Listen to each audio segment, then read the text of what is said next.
Thank you, members of the press, for coming here today. My name is Representative David Place. I represent Boroughville and Gloucester. Out in Boroughville and Gloucester, we got, just like every other district in this state, we've got a large concentration of nursing homes.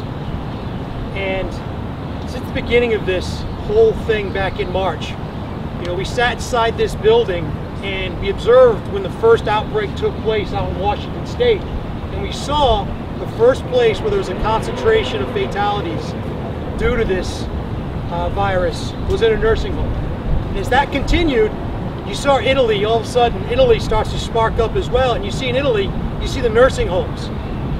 And it's taking place in the nursing homes. So as time goes on, we sit back, we come out of session, and just like you, every single week, we've sat back and looked at the reports, every single day the reports that the Governor of the Department of Health have put out. And you see this number slowly increase, the age and the location where these people are passing away.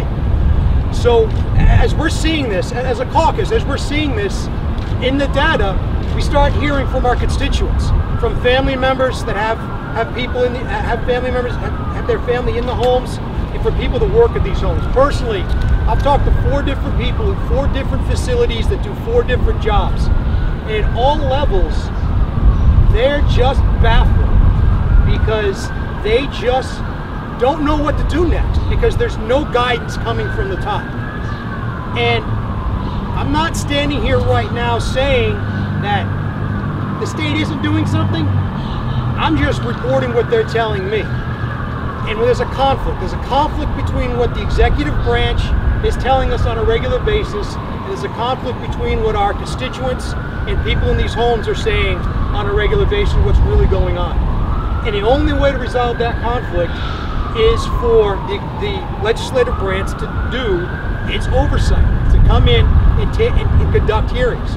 Because everybody else has said, we all know in the fall, this is going to come back.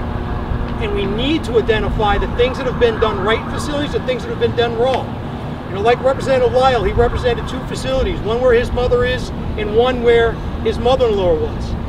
And in my district, you've got Zambrano Hospital, where you have the epitome of the patient, the at-risk patient.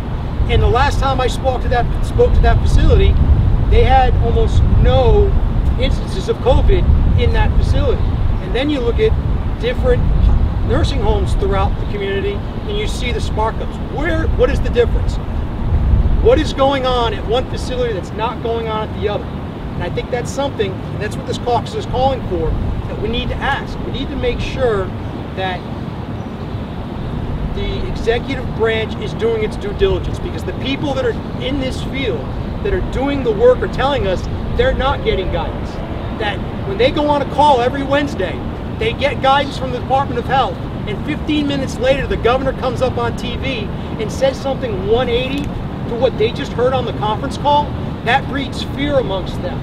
They start to doubt what goes on inside their facilities. They doubt the guidance they're getting from the Department of Health. And we're calling on House Oversight to take up the call of not just their duty, but the constituents. Their constituents and the people in these homes are asking us to do work. That's what we need to do. We need to do some work. So as things go on, I think we can open it up for questions now.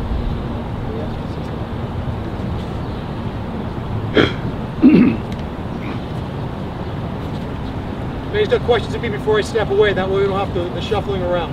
With Chippendale, you say